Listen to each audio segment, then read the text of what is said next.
There's a lesson here we have to learn. Making reforms, improving, making capitalism less awful, less harsh, less intolerable, doesn't in the end solve the problem, and it never did. Even if we got what I just listed, an army of people paid for by the capitalists to clean, to disinfect, to test, to trace, to reconfigure, to do all the things that a decent society would do before telling people to go back to work, before risking their lives and those of their loved ones. Even if we did it, we leave in place a capitalist system which concentrates the wealth and the power at the top. We leave in place those small groups, boards of directors, owners of enterprises, major shareholders, who have every incentive, as soon as they can, to undo the reform if they haven't blocked it. That's why, after the 8-hour day is won, we have so many people today working more than 8 hours a day. Of course, because the capitalists undid it. They have the incentive, because it's more profitable for them, and they have the means, they have the profits, which gather into their hands. May Day is the real Labor Day. And I'll let Richard Wolff give us the history. We in the US, we're pretty much we're the only country in the world that celebrates Labor Day on whatever the hell, what is this? It's the first Monday in September, I believe. I believe that's how they do it. So first Monday in September is Labor Day. So we're the only country in the world that celebrates Labor Day then, really. Everybody else celebrates Labor Day on May Day. And the wild thing is that May Day actually started in the US. But most Americans don't know the history of Labor Day. I learned the history of Labor Day through this clip of Richard Wolff that I'm going to show you. I did not know about about May Day until I heard this from Richard Wolff. So I would like to share that with you. He's going to give a little bit of the history of May Day, the origin of May Day. And then we'll come back and we'll listen to a couple other clips of that where he'll connect it to sort of current day events as well. Today's program is devoted to honoring and explaining and taking lessons from something called May Day. Around the world, it's a major holiday. It's a time when working people think about their identity as working people. People who go to work 9 to 5, 5 at least days a week, and do what they're told and leave behind the fruits of their brains and muscles for the employer, which is how the capitalist system organizes it. May Day celebrates not just working people understanding what their situation is, but doing something about it. Working people getting together to improve their lives. And since they're the majority, it's improving society. I'm proud to devote this program to May Day. It deserves it. Ironically, even though the holiday began in Chicago in 1886, so it's been around for 135 years, nonetheless, it's celebrated in other countries in general much more than in the United States, which has always found it hard to admit that we are mostly working people, that our identity is shaped by being working people, and that our interests ought to be understood as those of working people employed by others. So let me begin by a brief, very brief history of May Day. Well, back in 1886 in the United States, and particularly in and around Chicago, a major industrial locus of capitalism in those days, people experienced what they felt were intolerable working conditions. Intolerable working conditions. That's the theme for what work means most of the time to most people, and what May Day has been the effort to change. And so it was back in 1886 in Chicago. What was the intolerable working condition then? The length of the working day. Average working days were 10 to 12 hours. That's right, every day, and often 6 days a week. You went to work kind of after you fell out of bed, and you went back to bed kind of when you ended the workday. There was very little of what Europeans like to call work-life balance. People were physically exhausted. It wasn't healthy. It made it impossible to have a personal life, to relate to your parents, your children, your spouse. It was awful. And the desire to lower the working day, to lessen it, to shorten it, began to mobilize thousands, then tens of thousands, and by 1886, hundreds of thousands of people marched in the streets to shorten the length of the working day. And the goal was the 8-hour day. The thing we all take for granted now had to be fought for by people in the streets. And so they went out. May 1, 1886. And of course, the business community, the employers, screamed and yelled, it mustn't be, it can't be, it shouldn't be, it'll drive us out of business, and then you won't have any job at all, it's all your fault, stop doing it. The mantra is always the same. But working people sometimes don't listen. Working people sometimes are organized enough not only not to listen, but to say, we won't work unless the conditions are improved. And so despite the police that were called out and despite all the propaganda by all the major newspapers against it, people did it.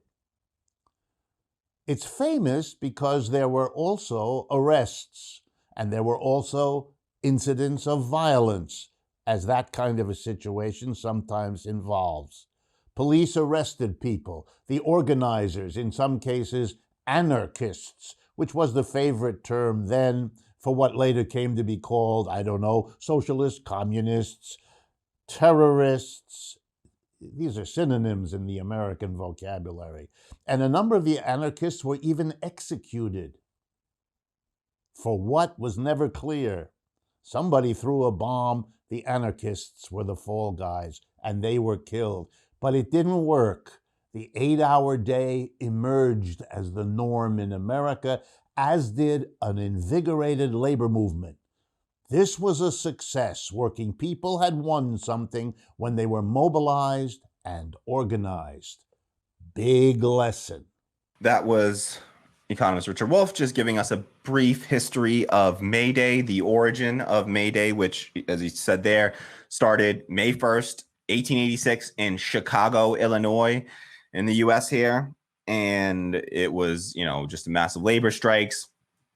And that history is lost on us. That history is lost because they've done a number on propagandizing and trying to remove and whitewash that history of labor movements in the U.S. And so you have there, folks like communists and socialists and trade unionists banding together in order to give us the 8-hour workday, right? And we take that for granted. And he says it there, right? We totally take that for granted nowadays. 8-hour workdays, but people working 10 to 12-hour workdays 6 days a week, and they were fed up with it.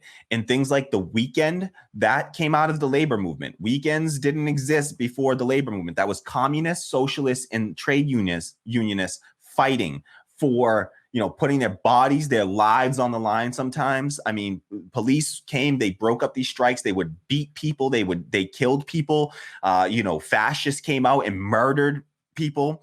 And so they were putting their bodies, their lives on the line in order to earn us something that we just now take for granted, like the 8-hour workday. Just going to hear from Richard Wolff. He's going to now connect this to current day events under coronavirus and COVID-19 and how that, ties to these labor movements from the past. Now let's move to today, May 1st, 2020, right upon us. Once again, we're faced with intolerable working conditions. Here's what's intolerable. They're unsafe. To go to a store, an office, a factory, is to be among other people in an environment where the coronavirus can spread from one person to another. We now know that many people who have the virus don't show a symptom, so you can't tell easily. What has to be done is to make workplaces safe. But we're not seeing that. We're being told, go back to work, go back to work. And of course we want to, because we don't have a job. We're worried about getting the old job back. We don't have enough income. The unemployment doesn't cover. The government check hasn't come. We all have the pressures, and that's being used to get us back to work. Just like in 1886, low incomes, poverty were the tools, the clubs used to get people to accept 10, 12-hour days. Look, I want to go back to work just like everybody else. But the employers haven't taken the steps to make work tolerable, just like the employers back in 1886 hadn't lowered the working day to make work tolerable. So let's go through what they haven't done today. Just like in 1886, it was easy to point out you're all being required to work 10 to 12 hours a day. The employers haven't responded to our requests. Here we go. In 2020, here's what we need. There has to be social distancing. We have to be kept 6 or more feet away from one another. That means you have to reorganize the factories, the offices, and the stores so that the work can be done in a safe way with distancing. Here's another thing. We need to test everybody. You know how often? All the time. Every day, every other day, because you can't tell from one day to the next who is or who isn't infected and therefore dangerous to everybody unless you do mammoth testing. As of the time we're doing this program, the United States hasn't tested 1% of its population. What in the world are you doing telling people to go back into a crowded store, a crowded office, a crowded factory, when you haven't got the testing equipment, the trained testers in the workplace to do the work? Then you have to trace whoever's infected to see who else they've been with recently. That's a whole job. You have to locate those people and get them tested. And then there's the masks and the gloves and the temperature monitors. We don't have that. We don't have that in place. Employers haven't done that. And the constant cleaning and the constant disinfecting so that we don't get sick again. Here's the bottom line, friends. The employers who want you to go to work didn't want to take their profits, their money, to make the workplace safe. Just like in 1886, they didn't want to lose the profit of giving you a lousy wage and getting 12 hours of work. They didn't want to exchange that for giving you a lousy wage, but at least you have only 8 hours to work. And you know something? The government hasn't stepped in to compensate for the failure of the employers to make a safe working place, to make the workplace tolerable. The government's supposed to come in and compensate for what employers fail to do, but they haven't done that either. Look, we have 30 million unemployed people right now. They need jobs right now. And we need the work they could be doing. Testing, cleaning, disinfecting, reconfiguring, everything I just listed in a rational society would be getting done. So what do we see? We see scattered organization. We see people moving for a rent strike. The Cooperation Jackson in Mississippi is leading a notion of a general strike. Workers in Amazon and lots of other places have had the organization that demand they're doing what May Day is about. But the reality is we lack the existing organizations. We haven't built them up over the last 30 years to mobilize and organize and make the anger effective, to make the lessons from May Day learned. So that was Richard Wolff, and he is just giving us he's connecting, the events of May Day and the fact that pressure that was being put on workers to work in essentially intolerable, unsafe and intolerable working conditions, working, 10 to 12-hour days. And in a similar way, workers now today are being told to work in intolerable work conditions, right? Where they're literally putting their lives on the lines, particularly for these folks they called essential workers. And they were essentially treated like expendable workers, right? They were forced to go back to their jobs with no real no permanent, and in many cases, no real increase in their pay. Some got, weak hazard pay. It wasn't even mandatory to give these folks hazard pay. The hazard pay that they did receive was like a few dollars more an hour, which is disgusting. Like, that's nothing. It's nothing. People should have been getting paid double time, at least time and a half, but likely double time. Pay them twice as much as what they're making before. They're risking their lives, literally risking their lives in very dangerous conditions that were made dangerous by the employer, things not putting in, and by the government as well, because we don't have the equipment to support these small businesses and other institutions as well. And so people are going into work and they're not given the proper protective, personal protective equipment, PPE. They're not being tested daily. People should be getting, at the very least, they should be getting temperature checks every single day. They, and possibly multiple times throughout the day. Folks should, every time they leave, come back, they should, breaks, come back, get a quick little, they have the little like temperature gun, just, it's not invasive or anything like that. And they can check temperatures. They could be doing daily. They would need to be doing daily COVID tests for every employee. If you got an employee coming in, those things are not comfortable. So again, this is why you have to make sure that people are being paid properly, because this is a lot to ask of a worker as well. Currently, we are now forcing workers back into unsafe conditions. And this is how they treat labor in the US. They don't care about the workers. These capitalists do not care about the workers.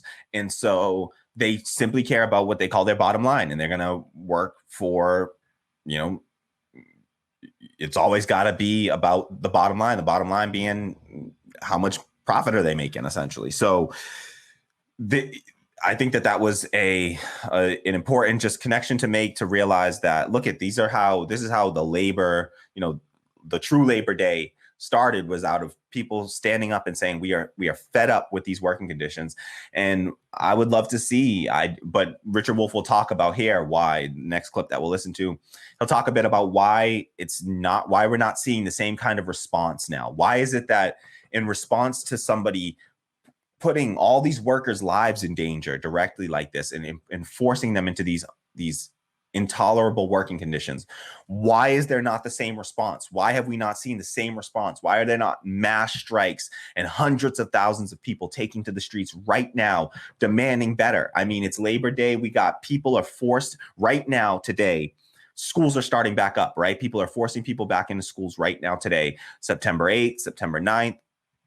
There are going to be these scholar strikes where hopefully there'll be enough strikes from professors, but that's, they should be getting the support of the students and workers everywhere, right? We should all be supporting these movements and doing what we can to highlight these and prop these up and make sure that we recognize and honor the people that really are fighting for our rights. The people that we honor in our society is so twisted, and we have this concept of celebrity, and it's like these entertainers, but then we don't recognize the people that are literally putting their lives on the line in order to keep our country and our economy going. And so they deserve support from all of us, and we have to build solidarity across, I worked in the tech industry. I was, constantly trying to build solidarity with everyone, not just other tech workers, but everybody that works in the business, customer service, that sort of stuff. You got to build solidarity there with everybody that's a non-employer. If you're not an employer, if you're an employee of the company, then you should be forming trying to build solidarity where you can. And so it's unfortunate that we see a lack of a response to something so vile. We have people being forced into unsafe working conditions, and not just that there's a second layer. If folks don't just care about these other folks whose lives are being put in danger, it's your life too that gets put in danger as well when we force people to go back into work or schools when we're not equipped to handle it. It ends up creating these super spreader sort of events. Look at University of Alabama, thousands of students testing positive for coronavirus. Like recently we had Northeastern, who essentially expelled. They dismissed 11 first-year students for violating social distancing rules after the institution themselves, after Northeastern forced the students, a bunch of horny teenagers, as somebody pointed out on Twitter. They forced a bunch of horny teenagers who have been self-isolating for the past 6 months. They forced them to come together and to congregate together by holding classes, not remotely, but on campus, and forcing that in. Why? Because of greed. They wanted to collect the money for, they get, it's like $17,000 a year for room and board. And so they're out of greed, out of sheer greed, these institutions force students in there. And then when they do what teenagers, high schoolers, essentially first year students are high schoolers, when they do exactly what high school students are, you can expect them to do, and go hang out together, then they go and they expel them, and they lose. And these were a bunch of international students, lost $36,500 tuition for a single semester. And they just kicked them all out. And so, but like, it's going to create these events where people are going to congregate together more. It increases the risk to the community as well when we do that, especially when we're not protecting these people. And so it's one of the things that I will try to continue to harp on, because it's incredulous, and we shouldn't be allowing this. And unfortunately, this is the situation we have right now. And so I'd like to get Richard Wolff's commentary now on why it is that things are this way, why there isn't this response to these terrible working conditions, why we don't have the same sort of labor response in this country, and why it is that capitalism is part of the system of capitalism is undoing everything that we do when we fight for any little reform, how capitalists manage to take that all back from us over time. And so lessons that we need to learn. These are crucial lessons for the left to learn, because otherwise we'll just end up fighting. If we ignore the history, we will fight to get the same kind of reforms that we already got. And why do we think that it would be any different this time? Why would it be any different this time? If we get these reforms and these same exact reforms were taken away by capitalists, things like, so let's listen to Professor Wolff. We'll come back and we'll discuss. This is Richard Wolff on how capitalists fight and will always fight to undo any reforms that we get done. Here's the lack of understanding. We cannot keep reforming a system the way we have and expect things to work. Let me give an example. We got rid of everything other than the 8-hour day. But the capitalists, the employers, they got back and they got around it. We have the gig economy where people work more than 8 hours. We have overtime where people work more than 8 hours. And we have companies that have gone all over the world to escape. The reforms are hard to win. And then the worst of it is, after you've won them, the employers figure out ways to undo them. They fight you before you get them, and then they undo them after they lose and we win. There's a lesson here we have to learn. Making reforms, improving, making capitalism less awful, less harsh, less intolerable, doesn't in the end solve the problem, and it never did. Even if we got what I just listed, an army of people paid for by the capitalists to clean, to disinfect, to test, to trace, to reconfigure, to do all the things that a decent society would do before telling people to go back to work, before risking their lives and those of their loved ones. Even if we did it, we leave in place a capitalist system which concentrates the wealth and the power at the top. We leave in place those small groups, boards of directors, owners of enterprises, major shareholders, who have every incentive, as soon as they can, to undo the reform if they haven't blocked it. That's why, after the 8-hour day is won, we have so many people today working more than 8 hours a day. Of course, because the capitalists undid it. They have the incentive, because it's more profitable for them, and they have the means, they have the profits which gather into their hands, which give them the funds to undo They use their profits to move production out of the United States to places where there is no 8-hour day law. Come on. If we succeed in making the workplace safe, we will have to worry forever that the employers will make them unsafe again. There's a reason we have something called OSHA, Occupational Safety and Health Administration, because capitalism has always not cared for and not taken care of the health and welfare of their employees. This is somebody who is a historian of economics. This is his life's work. This is what he spends all his time focused on. And he's been right constantly. Check the receipts.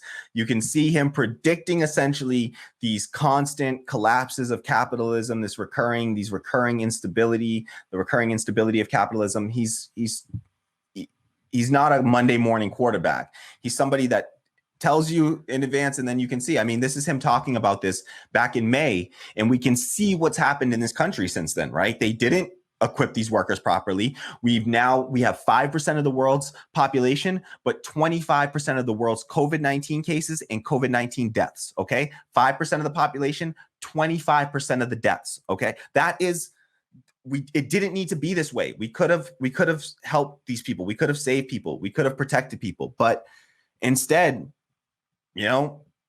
capitalists not capitalists. They needed money. They needed to keep the economy going, and so they were in keeping the economy going in an unsafe way. And so they wanted to. It wasn't about keeping the economy going. It was about keeping their profits rolling in. And so they weren't focused on protecting employees, keeping people safe. That wasn't a focus. The focus was on making more money, right? We gotta get, otherwise the business is gonna close down if we can't keep making. We gotta be pulling these profits so we can keep the shareholders happy. I love how he talked about the fact that the problem with reforms and doing this reformation, reforming capitalism.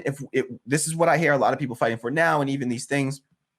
The best things you can reform and fight for: universal programs. Those are the hardest for the capitalist to break. When you provide universal programs, he doesn't talk about it here, but he does talk about it in other places. When you provide universal programs, those ones tend to be the hardest ones for capitalists to destroy, because everybody's got a piece of them. Everybody gets a little piece of them. And so when you hear people arguing in favor of things like a public option, or these means tested student loan solutions like what Elizabeth Warren had, you just got to have like a red, alarm bells, and lights should be flashing, red lights flashing in your eye. When you see that stuff, when you hear that stuff, it should be a major signal that these are the kinds of reforms that are going to be undone. These are the kind of reforms that, because we leave capitalists in place with all these reforms, what they do is they leave the underlying system in place. They leave capitalism in place. And what that does is that allows them to eventually, we leave them with the power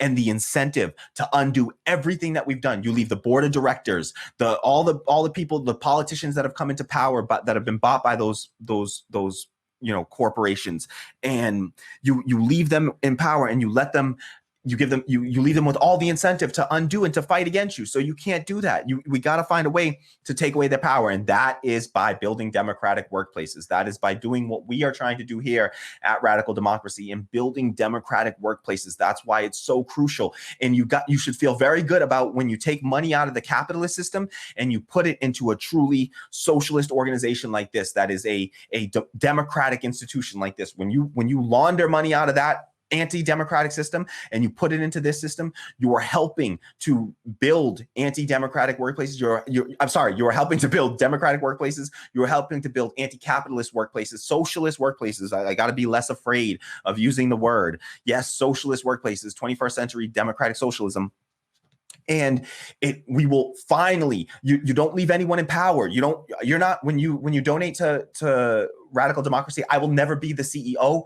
There will never be a CEO of this company. We are going to run it democratically. All workers will have an even say, and we will also be bringing in one person, one vote, and we will also try to bring the community into the decision-making process as much as possible. So if you would like to support that, please head over to our Patreon or drop us a tip at coffee.com/radical democracy or patreon.com/radical democracy. So tip us there, coffee.com/radical democracy, or you can donate on Patreon there, patreon.com/radical democracy. You can subscribe, do a monthly donation, whatever you can afford, as low as $1 a month, whatever you can afford. It helps. It really does. It helps. And again, you are part of the solution to all of these problems that we face. And we'll talk more about why this is a solution to all of these problems. But, one more thing to point out from that clip was just how Richard Wolff also just noted that the 10 to 12 hour workday that they fought for on May Day, on Labor Day, as we remember what the real Labor Day is, the May Day being the real Labor Day, May 1st, where the rest of the world tends to celebrate May Day, tends to celebrate Labor Day. That was a fight to end the 10 to 12 hour work week. And if you look at the statistics now, Americans, and maybe I'll probably pull this up in post, edit this in, show the stats on how many work hours Americans work on average. We work some of the highest hours on average out of any country in the world. And so people work more today than anywhere else around the world, and more than ever. The average work week is something like 50 hours in the US now, which is a 10-hour workday, 5 days a week, right? So that's a 10-hour workday. When I was working in the tech industry, 10-hour workdays were the expectation. Working weekends was the expectation. Nobody had to explicitly say it to you, but when you saw everybody else around you doing it, you knew you better be doing it too, or you won't be around everybody else for much longer. And so they put that expectation on you. 10 to 12 hour workday, 60-hour work weeks was a total norm for me all throughout my career in the tech industry. It was 10-hour days was just automatic. It's going to be 10-hour days a minimum, and oftentimes 12-hour days and more. And so just know that whatever we do, when we make these reforms and we fight for these reforms, that the capitalists, if we leave this system in place, if we fight for all this stuff and we leave the system in place, just get ready for it to all be undone and taken away over time.